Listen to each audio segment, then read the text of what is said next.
You ever do any long form? I used to. Then Why do you do YouTube. content though? Like, what do you actually want from it? What I want from content is, alright, I know personal branding is so important, but where I'm at in my journey is I'm not ready to focus on my own business. There's things that I want to learn and understand first, and the best way to do that is work within someone's business and as high up as possible, right? So then you can have your fingers in every pie and learn every part of the business. But I know at some point I will want my own business, something to run, right?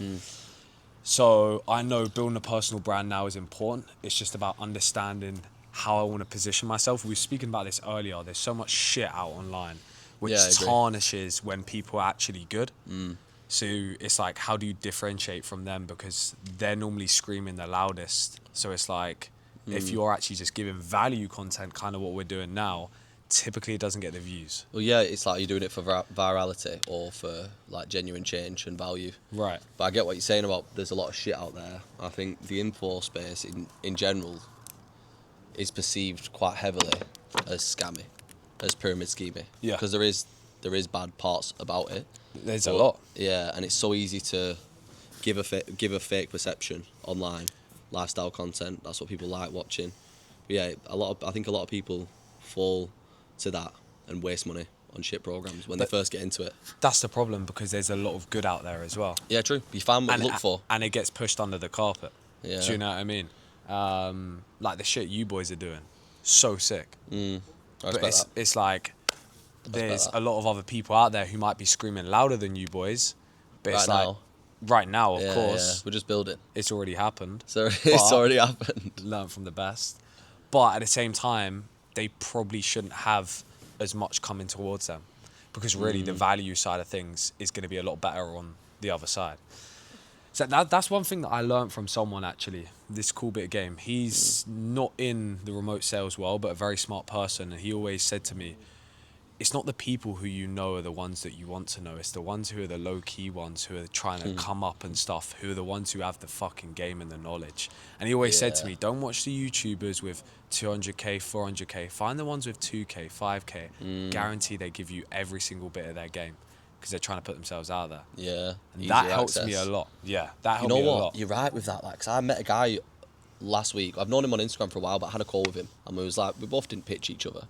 We just spoke, and then he took me through a process of like mindset reprogramming, like your neural pathways in your subconscious, and he did it for me on the call. And I went into the weekend, tried to reprogram some self-doubt that I had around decisions in my business and my life, and I went into this weekend, and I've just felt so much clearer. There we go. But like, the guy's got no followers. There we go. Near enough. There And we he go. just wants to, he's learning the source from someone, he wants to give it out, and you get it. But yeah, you're right, actually. I think that's a big thing. That opened my mind Yeah. a lot to the space, because I was always very much look at the big people, listen to them. Yeah. Don't get me wrong, they give good game, but there's also a lot of shit out there. So find the people who actually are giving all the game because they're trying to have their come up. Like right now, realistically, you're doing fucking sick, but you're gonna post all your fucking game to put your name out there to show that actually you're not like the shit other people in the info space, right? And the only way you Yeah. can do that is by giving all your game out there. You're just showing that you're actually about it, though. But Right. people will realise eventually, even if they don't realise right now, They do. the receipts are going to be there. Karma's a you know? real thing, for Do you sure. think? Do you believe in karma? I'm debating it. Because like, the universe doesn't care if you're good or bad. I agree with that, but also, I don't believe in any such thing as bad luck. There is no such thing. No, luck is exposure to opportunity, and it's how much can you actually expose yourself to a chance where you might get lucky. So it's a numbers game, G. Yeah. Got to be in the right place at the right time, but Facts. you also do attract it.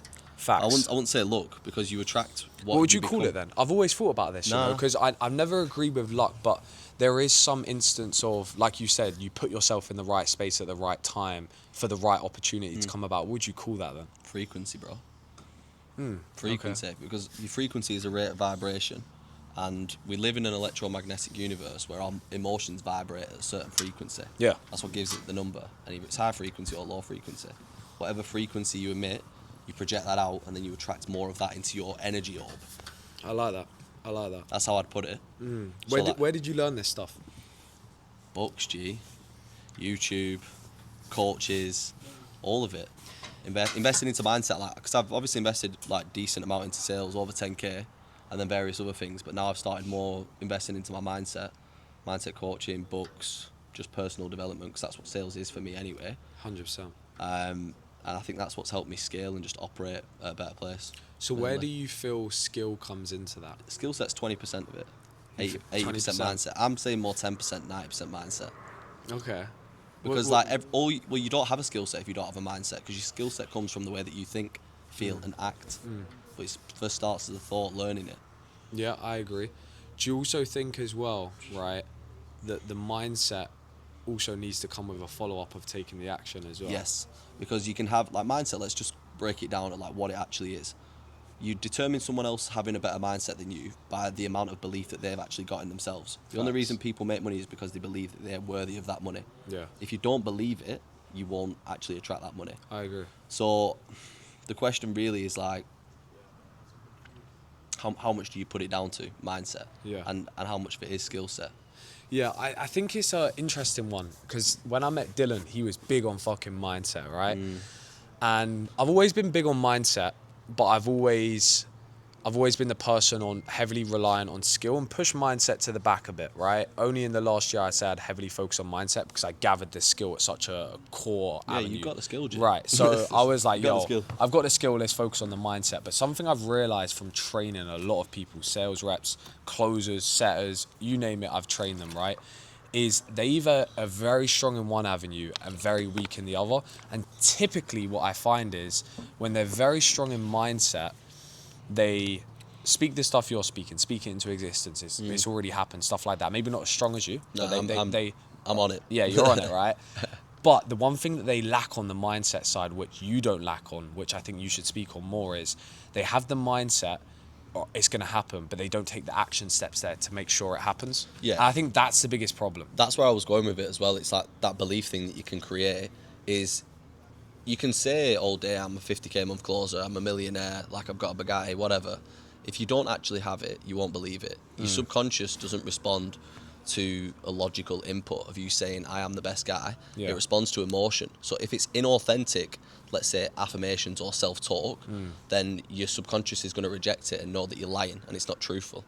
But if you know as a closer or as just a business owner, an entrepreneur, you're taking every single action that you should every single day to get to where you want to be and live in alignment with that future version and that higher self, then that is authenticity, because you're living it. So there's a big gap, like we were talking about at the start with people making content. The authentic ones who are actually doing it, and then the inauthentic ones who aren't doing it. Goes back to the same thing. Yeah, it's facts. It is facts. I think, sorry to interrupt you, but like I think the biggest thing for me, authenticity and congruency. Sales is personal development with a paycheck. We challenge mindset on every single call because that's what holds people back. So my trick really, and what I'd want to preach to people to get them good at sales, is understand your own limiting beliefs, challenge your own mindset, become the best version of you, and then it's lived experience, it's authentic, you've been through the trials and tribulations, the challenges that the prospects are facing, so it's easy to walk them through it, because you're like, bro, I've been there. Yeah. This is actually, it links very nicely to, this is one of my biggest things that I hate about the space, and it links to that congruency, is a lot of coaches now, when they're more focused on the sales side, right, let's call it the skill aspect compared to the mindset aspect, is they train them on these frameworks, they train them on these tracks that they need to take, which is amazing. Don't get me wrong, there's a lot of good out there and it's needed, right, of course. But what happens is they train out the human in them, right? It's like a football player, I always use this analogy, it's like a young star, Lamine Yamal, when he comes in, he plays with freedom, he's human, right? He wants to attack, he has no fear, right, because his mindset. And all of a sudden he gets a coach, another coach, stay back, don't attack, la la la. All of a sudden he's lost that enjoyment, that natural ability to play. You know what it goes back to for me? You just lose that childlike sense of authenticity. Because you're the most authentic self when you are a kid. Yes. And we lose that because we build a mask and build an identity to make us fit into whatever the society thinks. Facts. But like it extrapolates to all areas. Like Facts. same thing with closing. You take away the human element, the touch, and it turns robotic. Yeah. And it's script selling, it's bullshit. Yeah. It's like you wouldn't take a girl on a date and then read a script, would you? Facts. Wouldn't work. I always say, I've always hated the word sales. I said to you, it's high level communication. That's all it is. Yeah. Right? You're just understanding a person's mindset, like you said. And the only way you can do that is by being in that place already. If you're coming from a place of weakness, right? Let's say you're fat and you're trying to sell a fitness program. How can you be congruent? It's not congruent, G. Facts. Congruency and authenticity. Biggest things that I've been tapping into, and I feel like we've not had the most congruent weekend. No. Marbs Bank holiday, but Nah. we're through it. Yeah, Scratched yeah. the itch, and we're back. You got to have a mixture of both. I still closed just before and after. Yeah. And we So- just done a 15K day. Yeah, well, that's so far. So I'm far. going in. I'm going in after this. Live calls. Yeah. Yeah. But yeah, it is congruency. What would you say to anyone wanting to get into remote sales? If you think you can handle the heat and actually step into a new version of yourself, the one that you've been avoiding for God knows how long, then do it. But if you're not ready to make the commitment and not become a new person, but understand who you are at the core and actually develop, then you can do it. Do you That's think a- anyone can do it? I think anyone could do it. Yeah. Does everyone want to do it? Yeah. It's Yeah. it's the why. That's the only reason They want you're the going to peak, get but this. not the climb.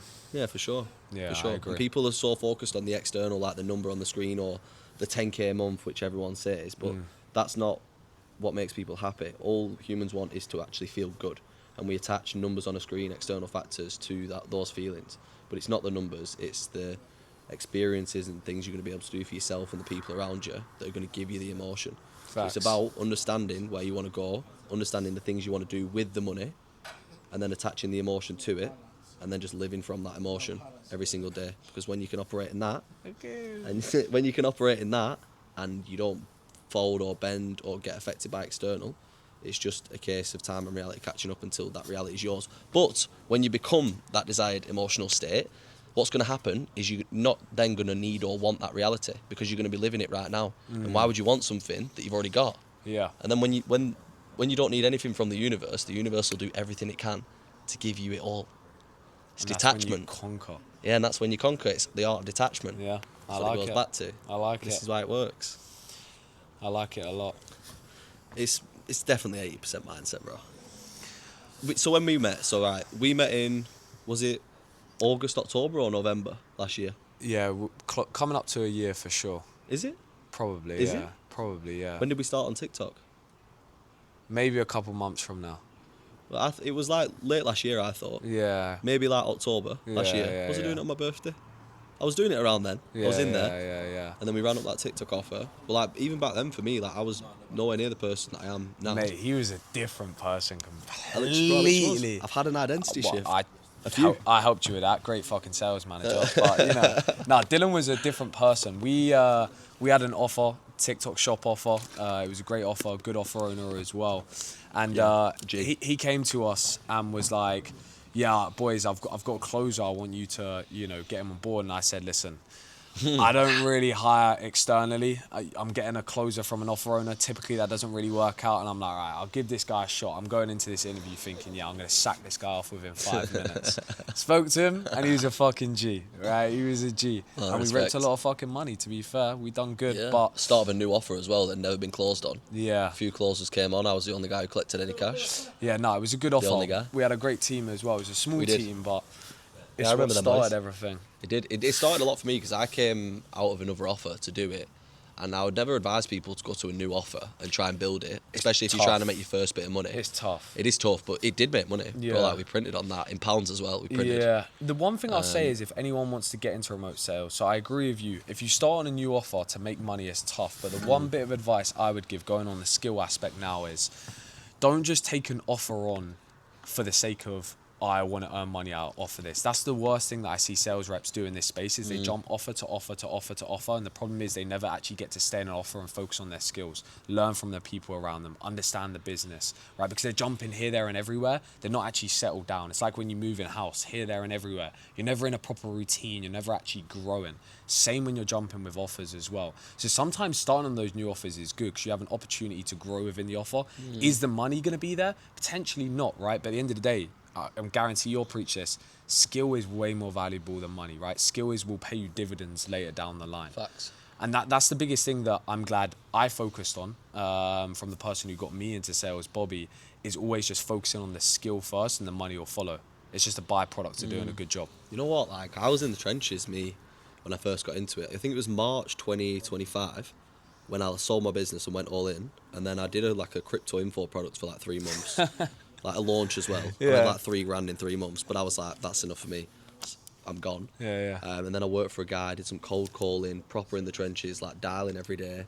And then I did some closing, and then I left all of that company, and then got into a few more closing roles. But I think you are going to struggle at the start a lot more when you've not had that first bit of cash collected, the fathoms. Yeah. You actually taking money and closing deals, proving that you can do the thing. Yeah. That's always challenging. But I Yeah. think if you can withstand the trenches and get deep in it, Yeah. you're going to enjoy the success so much more later on down the line because you've been in that dark spot. But Yeah. I didn't make any money really for 6 months at a time last year. You won't realise it though.